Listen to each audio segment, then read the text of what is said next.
to my podcast on real relationships. My name is Sophie Besson, and I am a relationship expert, international speaker, and best-selling author of the book, Your Other Half. I decided to start this podcast because, in my opinion, relationships are not currently portrayed as what they actually really are. And whether you're watching TV or the news, social media, the perception given to people is wrong. And my aim is to talk about what happens in the real world, talk about real stories, and listen to what real people think, do, or go through, as opposed to creating expectations of something that doesn't actually exist. I may not agree with everything that is said by my guests, but it is their chance to express their opinions and their stories. And today we are going to talk about the journey to a happy relationship with Mick Collins. Hi, Mick. Morning, Sophie. How are you? I'm all right. You? Good, thank you. Can you tell us more a bit about yourself, please? What am I now? I'm just coming up to my 60th birthday on Saturday. Oh, blimey.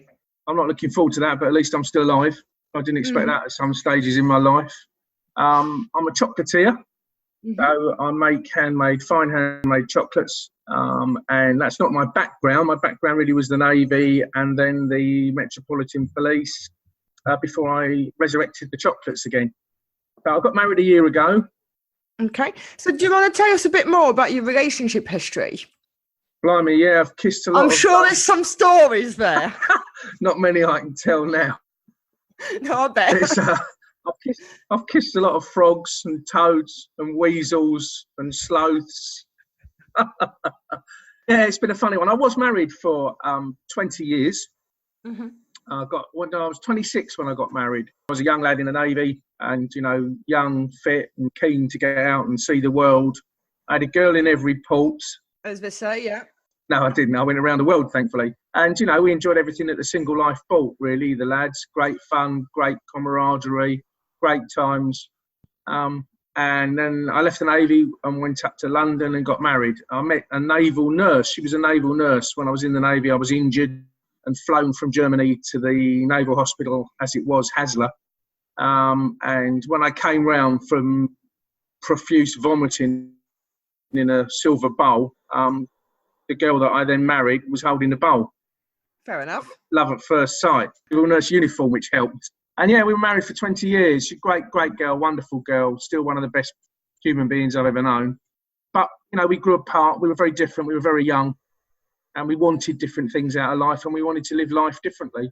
Sorry, I was just going to say, do you think that sometimes people who get married maybe in their 20s don't have the same values and the same outlook on life? They just get married because it's just the thing to do, as opposed to really looking to a lifelong partner, something that maybe when you get a bit older, you start looking for, these kind of qualities?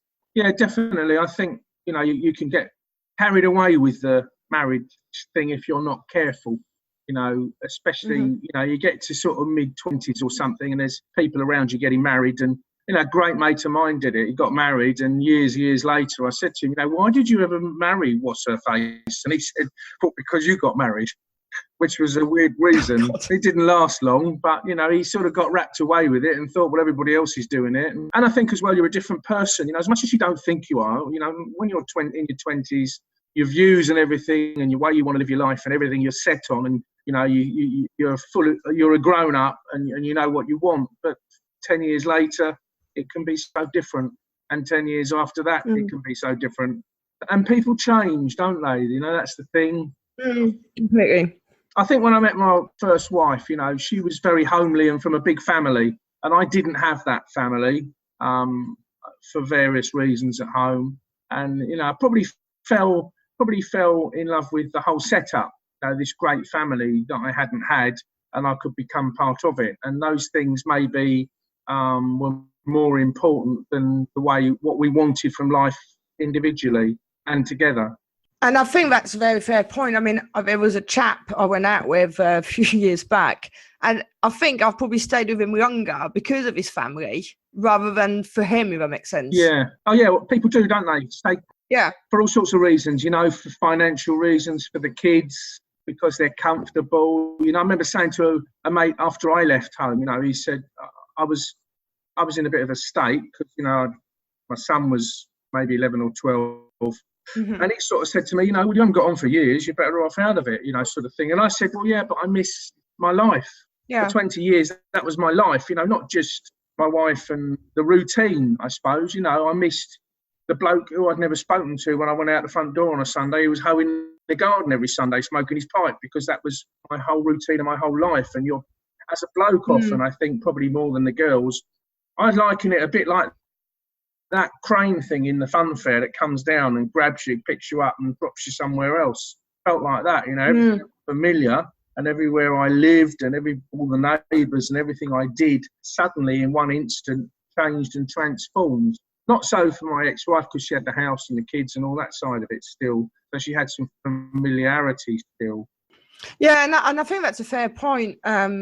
Also, sometimes you can be more scared of leaving because of judgment and how they perceive other people are going to judge them for going, as opposed to sticking at it. Yeah. But yeah, I get what you're saying about missing the life and the routine. A lot of people do say that, actually. So what happened afterwards once you'd gone? Well, I had a weird period after I moved out. I went and lived in a mate's loft, not his loft conversion, but a loft, sleeping on the fiberglass. So you leave your house and everything. I did, gave her everything.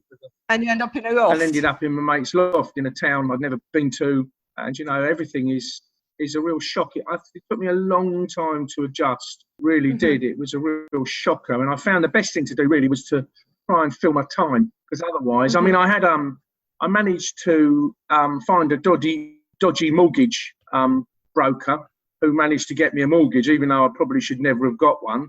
So I did manage to buy a tiny flat, you know, in fact, I bought it where my boy was going to school, because he was 500 yards away. And I thought, well, if I buy a flat right by the school, then he lived about an hour away, and I was likely to see more of him. So that was the thinking. But I remember I moved into the flat, and I realised I wasn't quite right, because I went shopping one day when I finally got some money together, because I was potless.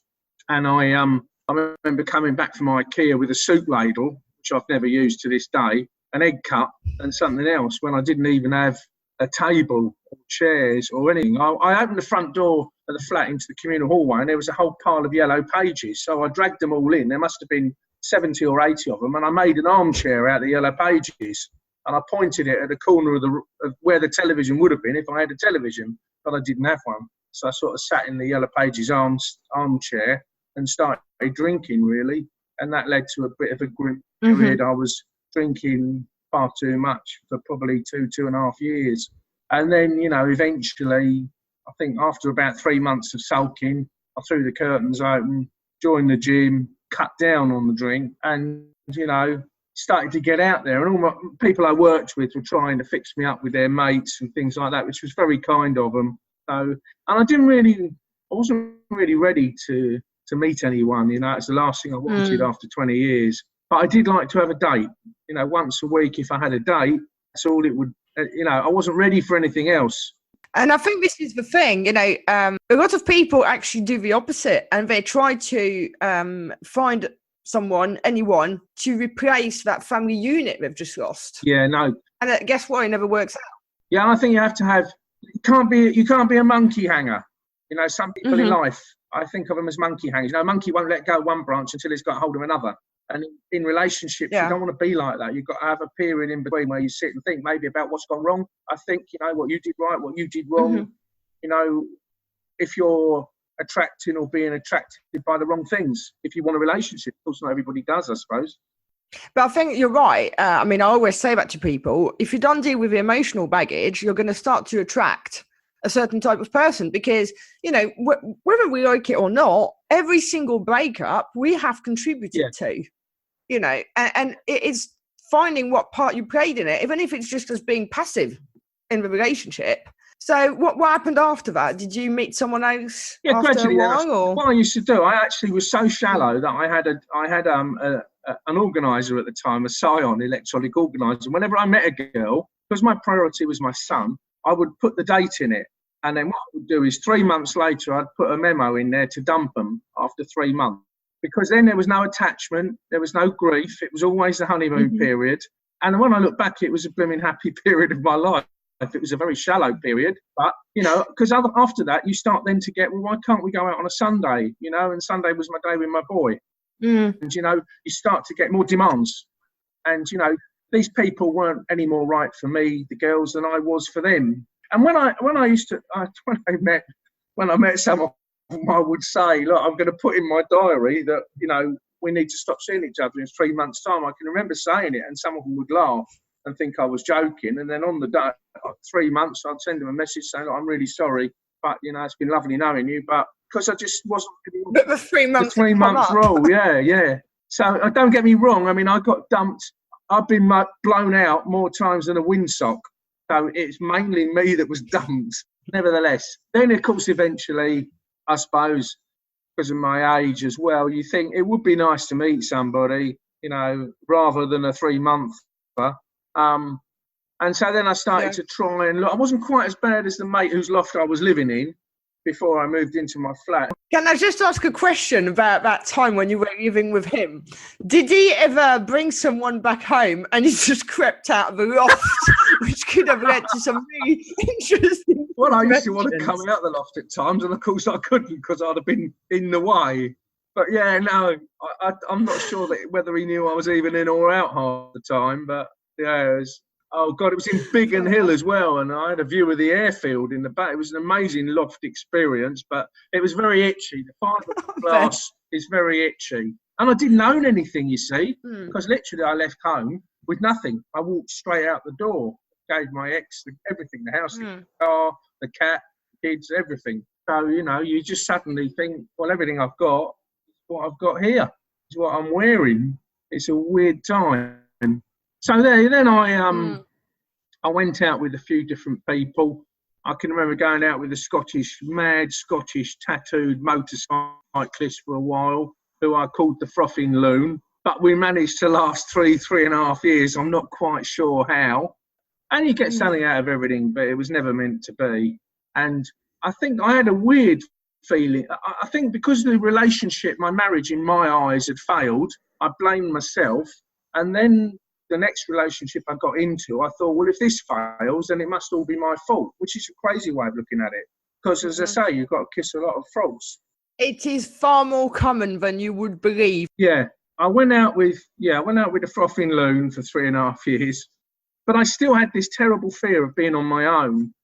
You know, it was any relationship was better than no relationship at that time. Which, when I look back now, I wish I hadn't been so desperate. But I felt I always had to be. I got beyond the 3-month rule, and I felt I always had to be in a relationship. And then you wanted something full time. Yeah, and then there was a succession, really, of relationships. I did everything you could do. Internet dating, which is a whole new world.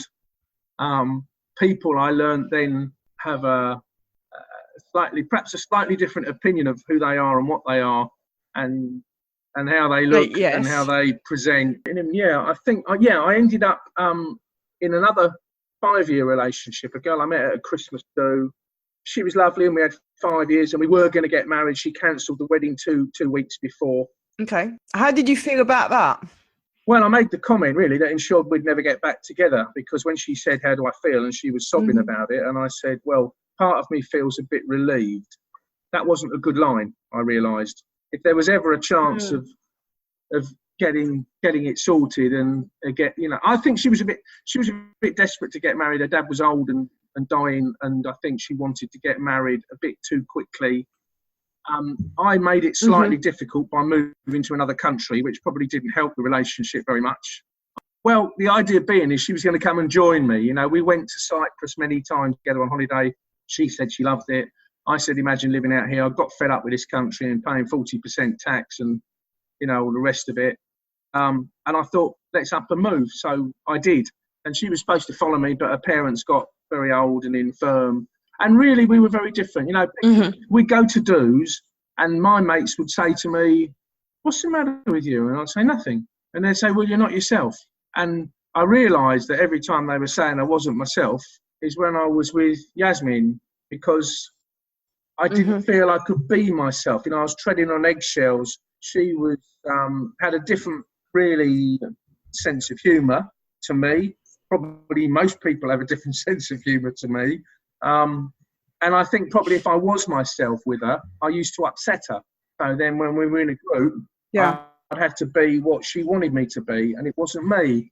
So really, it was the right thing. She was a brave girl to do it, and it was the right thing. Yeah. Then again, off I went on a spiral of weird dates, internet dates. I remember going out with a girl, and we got on really well. She was from Wales. I met her in Wales when I still lived in Cyprus. And funnily enough, she worked in Cyprus. So we had 3 good months together. Then she came back to England, and I came back about a month later, and we were going to meet up. And I got a message from her, I remember, when I was going to meet her, saying she dumped me for the local Elvis impersonator. I remember getting a lot of texts then. That's this real shameful, low moment of my life, being dumped for the local Welsh Elvis impersonator, who wasn't even any good. But, you know, that was 3 months, and that's all that was meant to be. And that's really how I stumbled on and starting to believe, really. And this is the thing. It is a journey. And I think sometimes people really believe in the Disney movie, you know, that you meet at like when you're really young and then you've got your life and it's happy ever after. But real life is not that, I think is you're it? very lucky if it's that. I think it can happen. You know, you sometimes put, you know, Steve Wright's Sunday love songs on, and people are celebrating their 65th wedding anniversary, and I think it's wonderful. And I think they're very, you know, they've been very fortunate, or they've worked very hard. Yeah. It's a mixture, isn't it, of everything. Yeah. So I eventually come back from Cyprus. I decide that's not very good for me. Still suffering a bit, still wounded a bit from the getting dumped 2 weeks before the altar, having paid for the wedding. And then I came back. I thought, well, it's not working very well out there. So I came back to this country, and I didn't want to go back to London. And so I thought, I know, Portsmouth. I went there when I was in the Navy. I had a base there. I'll go to Portsmouth. And then I didn't know anybody, literally. I used to see a few old sailors walking about that I vaguely recognised. And so I got a job back with the Navy on their Special Investigations branch, and I started to go down the A bar, and there'd be 25 people that would have a lunchtime drink and get in at like 3 a.m. the following day on the Monday morning. And that group sort of spiralled, and before I knew it, I knew more people in Portsmouth than I'd ever done in London, where I didn't even know lived next door. I've got a group of mates, and they go out to this day, even though they're all pushing 60 or beyond it, you know, they still do the Friday night in the pub thing and everything else. So I started going and seeing them, more of my mates, I suppose. And one day in the Belle Isle, I sat with one of my mates, and in walked this girl. And, you know, okay, let's be honest, you can fancy any number of people. You can think she's nice and he's nice, he's nice and he's nice, or whatever you think. But sometimes there is something that is a total different level and just blows you away. And I was sat there having brunch, and in walked Wendy, my wife, and with her sister, and I was just gone. As soon as I saw her, I knew she was going to be like a massive part of my life. And all I really had to do was convince her, because she was totally unaware of it. I said to my mate, I said, who's that? And he said, oh, I don't know her, but I know her sister. So the sister went up to the bar to get a coffee, and I went up to the sister, and I said, who is that? She's gorgeous. And she said, no, she isn't. She's my sister. And I said, well, I think she's gorgeous. And is she with anyone? She said, yeah, she's with someone. She said, but he's a right loser, and she'll dump him soon. So I had my card from the Navy, and I'm ashamed to admit I stood in the corridor outside the ladies' loo and wait, because I'd seen Wendy go in there, waiting for her to come out. And when she came out, I just leant over and gave her a kiss on the cheek. She was totally startled. And I gave her my card, and I said, do yourself a favour, dump that loser and give me a call. And I gave her my card. And unknown to me, she went home and gave the card to her boyfriend and said, you better shape up. And with that, he's looked at the name and then torn the card up and thrown it away. And then there was a period of time where every time I saw her in Portsmouth, I'd go racing after her and say, are you still with that loser? Are you still with that loser? I think like a bit of stalking. Stalking, that was it. Well, at first she was really nice about it. She's like, oh, yes, I'm still with him, you know. And then after 6 months, it was like, go away, leave me alone. I'll call the police, you know. So I think one day I saw her somewhere, and as I walked by, I said, you still with that loser? And she said, no, I'm not actually. I said, oh, excellent. When are we going out then? And she said, no, I need a bit of time, and I need a bit of time to sort my head out and all the rest of it. And I said, well, I ain't going to wait around for you. So, you don't want too much time. And yeah, famous last words when you've been waiting for the last God knows how many 7, months. 8, 9 months, I think this went on for. And then I got she gave me a Facebook detail, so I started Facebooking her and just saying, let us know when you're ready. And then I was in Belle Isle with about 9 of my mates having a brunch one day, and she walked in with her sister, and she sent me a message saying, when you taking me out then? And this was the end result of 9 months of stalking, legal stalking. Of hard work. During which time, I was quite happy to wait for her. I knew it was going to happen. She didn't have the faintest idea. She didn't even want to go out. How did you know it was going to happen? Why did you have that utter conviction it was going to happen? I just knew the second I saw her, she was going to be a massive part of my life. And I was absolutely convinced that in that instant that she was everything I wanted. How can you explain it? Because it was just a feeling that I'd only ever had once in my life before, when my first wife was holding the bowl that I was throwing up into. And I came round and saw this sort of Mother Teresa figure, that I then fell head over heels in love with. And I felt I hadn't felt that feeling, when I met my first wife, I was 21. And I hadn't had that feeling until 6 years ago, ever again. Yeah. So only twice in your lifetime. I'm lucky that I got it twice in my lifetime, and I'm lucky that I married 2 wonderful women. So of course, eventually, so she sends me this text saying, when you taking me out then? So I said, come and ask me in front of my mates. Bear in mind, this has been going on for 9 months, and I get a text back saying, oh, are you serious? I said, yeah, come and ask me. So my mates had already said, there's that poor girl you've been stalking for 9 months over there. And with that, she came up looking lovely and glamorous in the middle of brunch and just said, when you taking me out then, Mick? And half my mates nearly choked on their Savaloys or whatever they were eating, It was like, and we went out, and it was everything I could have ever imagined, we've had the most wonderful, that was 6 years ago next month, and we've had the most wonderful 6 years since. So I'm very, very lucky. And, we're very, we have a great time. We have a great relationship. We're very lucky. It's taken a long time and many, many years to find the right person, my other half. But like in any relationship, there are going to be times where you don't see eye to eye, or where there's challenging times. I mean, I know you've been through some challenging times because I've known you 5 years. What do you think pulls you through together? I think one of the secrets is at times when you really don't want to, depending on your personality, you have to put the other person first and understand that the other person will say things that they don't even mean at times, and do things that they don't really mean to do. I think I used to be very black and white, and, well, that's not right. And I'd make a massive issue of it. I could never let anything go. And now, you meet someone who's really right for you, if you're lucky enough to do so. And they're out there, of course. And I think then, suddenly it becomes not as important to, who's done something stupid, who forgot the suitcase. Suddenly the bigger picture is more important than those small issues, and don't sweat the small stuff. That's what I think. And you genuinely, I mean, we've been very lucky. We have had 4 or 5 arguments, I think, probably in 6 years. And some have been so bad that blazing row. I think we had a massive blazing row about assisted suicide once. I've really no idea why. Another one was about how to pronounce Gatwick, because I was insistent you pronounce the T and she was adamant you don't. And they both ended up with her storming off and spending the night at her mate's, going on a drinking binge. And if it were to get that bad now, I would just walk straight over the pub and have a couple of Guinnesses and think about it. And then I think to myself, actually, in the whole scheme of things, does it even matter? So I think you have to put that person first at times. And if you're a stubborn old git like me, it's not easy, but it's worth it. But I think it's exactly that. Sometimes, we get wrapped into the detail of things that really do not matter. I mean, what does it matter whether you say the T? It doesn't in the grand scheme of things. But often, it is these little things that trigger the biggest of arguments. Yeah. Oh, yeah, like the stupid. Yeah, it doesn't matter, does it? An argument isn't often about the topic. I think it's about something more deep rooted than that you're not happy about, you know? Yes. It's frustration and resentment blowing out to the surface, isn't it? Yeah.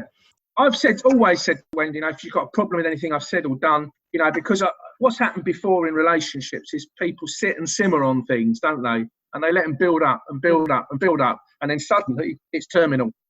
It's fatal to the relationship. And I think communication is so utterly important. So important, especially in the days of texting and things when things can be ambiguous.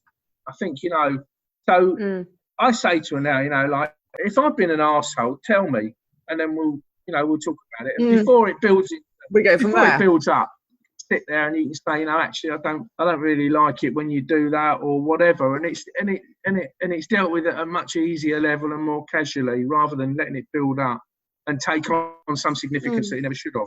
And in terms of, obviously, you got married last year. Was that important to you to get married again? Enough, it wasn't to me. I think Wendy wanted to get married again, and I didn't really think it was going to make a huge difference. You know, it's a ceremony with friends and a piece of paper, and I think once you've been through the pains of a difficult divorce, you know, once bitten, twice shy. Funnily enough, since getting married, it's been great for us. It's really put the relationship on a different level, and I didn't think it would. I thought, you know, we're strong as a couple, thank God, and we're having a great time.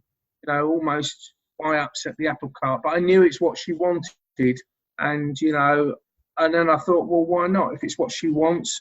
But it's me really since it feels much more stable. I don't feel insecurity that maybe I did before. If we had a niggle about something or a blazing row, which is rare, about something, you know, you'd feel that insecurity again, which I think marriage may be. It's not that easy to walk away, you know. You have to confront it and sort it out, and you know. And I say, you know, to people in relationships, you know, when I went through my quick turnover phase, you know, but the relationship one, when I walked away from a relationship, I wanted to know, hand on heart, that I'd done everything I can, and it just wasn't meant to be. And if I could put my hand on my heart and say, well, it's just not meant, you know, it's run its course. That's all it was meant to be. But as long as you have done everything you can, and you've sat down, you've communicated, and you've really worked at it, and you still decide in the cold light of day, not in an argument, that it's not meant to be, it's run its course, then you can walk away with your head held high and take away the good times you've had. Yeah. You do have to walk away if it just ain't ever going to be right. That's the difficult thing. Yeah, I know. And I think that's sometimes people don't, or take years to master the courage to do it. And, you know, I mean, everybody's different. It's a different journey. But it, as you say, they need to take action at some point, because no one's happy. The spouse is not happy either. People go on for years like that, some people, don't they? They go on for years like that, but there is somebody out there for everyone, you know. It's hard, it's not easy to find, of course, amongst millions of people, but, you know, I'm so pleased now that I didn't settle for anything less. You know, that's what I've learned, really, at this great old age. You know, I've learned that actually, in the end, thank God, before it was, you know, perhaps too late, because I've known people now getting towards my age. Now, my brother, for example, went out with a girl. He was chronic asthmatic. She was a chain smoker, you know, and that was the least incompatible bit about the two of them. They were dreadfully incompatible. And, you know, he confided in me once that they slept together once in a year. And this was like girlfriend that he saw all the time. And in the end, I said to him, for Christ's sake, you know, you couldn't be more unsuitable. Why are you still together? And he said, well, she's company. And I thought then, you know, you can live a long time still with someone who's just company. You know, I think you owe it to yourself and to her. And to her, I was going to say, it's not just to yourself. So, you know, if you're not happy, you've got to be honest about it, or try and sort it. You know, not just sit that there. one was like, that one was less sortable than world debt. That was never. I mean, you know, it depends, doesn't it? I think there's things in relationships that are that you can never put right. And that, you know, like me with the girl I nearly married, you know, my sense of humour, really, she didn't get, and it used to upset her. And I couldn't help that, because that's just me and the way I am. Well, then, if it was always going to piss her off, it's just a case of how much it pissed her off. There is no point being together. Yeah. But there's things, you know, people transform. to remain in a relationship they're in. So people are capable of change. I suppose it depends what it is, you know. Yeah. Because you shouldn't really change who you are at your core. I don't think you can change your core. No, I don't think you can. You can't. It always comes back. Yeah. So you have to find someone who genuinely likes the good side of you, and the things they don't like, I think they can put up with.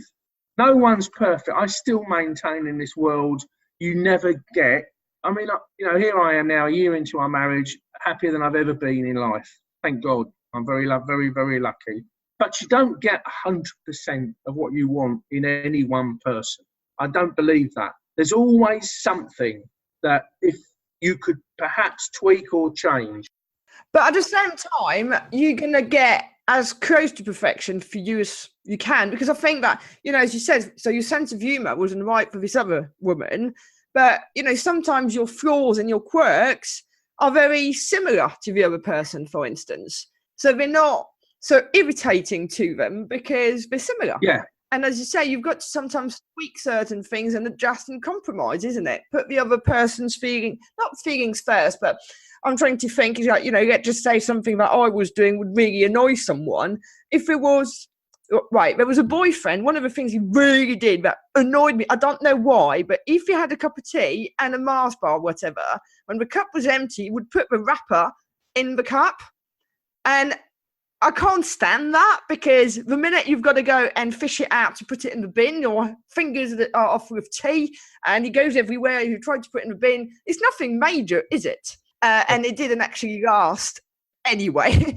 But what I'm trying to say is that it is, just to give an example, some things are minor, you know, they might grate on you, but sometimes you have to adjust certain things because it's really not in the whole important. scheme of it, it's a balance, isn't it? It's like, and I used to think before I met Wendy that happiness was a temporary state.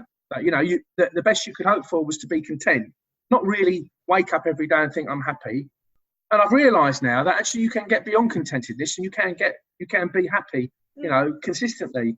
Which, as I say, I thought you'd be happy on a night out and content at home, but no, I think sometimes the definition of happy, you know, people see as being ecstatic and with the arms in the air and stuff, but actually happy, as you say, is a state that's continual. It's just that things are right in your life. And especially, I mean, I know you, and I know that in other parts of your life, things have not been right recently. But the fact that you are still happy highlights that actually it is a state. Yeah, and it, you know, as I say, and I think probably as you get older, you know, you've been through more things and you appreciate things more, and you know, I know how lucky I am now to have the girl that I've got. So, and I finally found somebody with the same wicked sense of humour, who I don't upset, because she's probably worse than me. What was your idea of love when you were younger, and what is it now? Cool. I think my idea, I think we all have that Disney view of love, because that's what you're brought up on, aren't you? You know, you're brought up in an idyllic world. Well, your parents try and cushion you and make it an idyllic world, don't they? And I suppose you figure you're going to meet a perfect future other half who's perfect in every way and live happily ever after. You know, you realise as you get older that it doesn't really work that way. I think my idea of love now is, you know, thinking of the other person an awful lot of the time, caring for them more than you care for yourself, do anything for them, and you know, you just want to spend time with them. The more time I spend with Wendy, just the two of us, the more I want to be with her. There's the companionship side of it is so important now. The fact that we love doing the same things, you know, these are great things. I think you have to have that common ground. And what would you say to someone who's listening to this and struggling in their relationship? I would say do everything you can. Communicate, sit down. I would say don't throw it away. Don't throw anything away until you're flogging a dead horse. You know, I think when I look back sometimes on some of the relationships I had, I think I could have done more and should have done more. Yeah. I should have done more in my marriage, really. You know, when it started to go wrong, my first marriage, I could have done more and should have done more. But I got to this sort of blasé stage where I didn't really care. We hadn't communicated properly for years. And then you reach the point of no return. So I would say, if things aren't as good as they used to be, sit down and talk and see what you're not doing that you used to do, and do everything you can to try and make a go of it and put it right. So do you think that sometimes you can fall out of love? No, I actually don't. I think you not like somebody you're with because of something they've done or said. But I think if you really love somebody, it never stops. I'd be lying if I said I didn't still love my first wife. I spent many, many years with her, and she's a great girl. And, the fact that we just didn't want the same things and we weren't right living together doesn't detract from the fact that as a human being, I fell in love with her and part of me still loves her. And, Wendy knows that. And I don't think you can fall out of love. I think there's many things that you can mistake for love. Yes, I did agree. Very much agree with that. True, isn't it? You can mistake. You can be obsessed with somebody. You can be, things can be great in bed, and you can think this is the girl or the bloke for me. But actually, everything else is wrong. And I think there's many company and all the other aspects. Everybody likes her, everybody likes him. All these things are in the mix. And I would say no. If you genuinely, properly fall in love with somebody, I don't think you ever, even God forbid, but even if they were unfaithful to you and they moved off, I think some part of you would still love them. Yeah, and I think what you said about people mistaking the idea of love, and I see that so often. Where it's the one. 3 months later, someone else is the one. And 3 months later, someone else is the one. And, what you described when you saw Wendy and, that kind of like conviction that that person is special and that they've got something that's different, that connection and all the rest of it, I've experienced that. So I know exactly what you're saying, sort of thing. But I think so many people want it so much that they will try and make it happen, force it. I don't know, convince themselves, I think, is more the right word, that it is happening to them. And actually, they're probably getting on and there's lust and there's all the stuff that goes on with falling in love, but it's not the real thing. I think very, very few people, unfortunately, ever experience that. I mean, I remember I had a mate and he went out with a string of really lovely girls. I mean, you could, I met 3 or 4 of them. And you had to wonder what could possibly be wrong with some of these girls. They were so lovely, so genuine, beautiful. Most blokes would give their absolute eye teeth to be with the girls. He would go along with it for X years and then he'd finish. And I remember saying to him once, one of the girls I met, I said, what?